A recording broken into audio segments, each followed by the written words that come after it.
ખેડા જિલ્લામાં આવેલા નડિયાદ શહેરના ઉત્તર સંડા રોડ ઉપર આવેલા કારના શોરૂમમાં સોમવારે મોડી સાંજે આગ લાગતા અફરાતફરી મચી છે। ઘટનાની જાણ થતાં નડિયાદ ફાયર બ્રિગેડની ટીમ સ્થળ ઉપર દોડી ગઈ અને આગને કાબૂમાં લીધી। નડિયાદ ઉત્તર સંડા રોડ ઉપર આવેલા કારના શોરૂમમાં સોમવારે મોડી સાંજે શોર્ટ સર્કિટના કારણે આગ લાગી, જેને પગલે થોડા સમય માટે અફરાતફરી મચી। ઘટનાની જાણ નડિયાદ ફાયર બ્રિગેડની ટીમને કરવામાં આવતા ટીમે સ્થળ ઉપર પહોંચી પાણીનો મારો ચલાવી આગમાં કાબૂમાં લીધી હતી। પ્લાયવુડમાં આગ લાગી હોવાથી બાદમાં ટીમે કુલિંગની કામગીરી પણ કરી, જો કે આગમાં કોઈ કારને નુકસાન થયું ન હતું।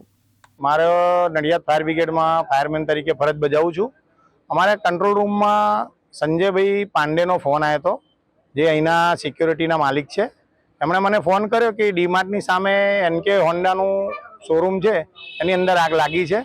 અમે તરત જ અમારા મિની ટેન્ડર લઈને ઘટના સ્થળે આવ્યા અને આગ સંપૂર્ણપણે કંટ્રોલમાં થઈ ગઈ છે અને કોઈ જાનહાનિ કે નુકસાન છે નહીં। શોર્ટ સર્કિટ લાગેલી છે, વાયરિંગમાં આગ લાગેલી। કેટલું નુકસાન થયું છે? નુકસાન તો હજુ માલિકને અમે જણાવ્યું નહીં કે એમને કશું અમને જણાવ્યું નથી, પણ માલિકને જણાવ્યા મુજબ અમને ખબર પડે। તૃષાલ પંડ્યા, દિવ્યાંગ ન્યૂઝ, નડિયાદ।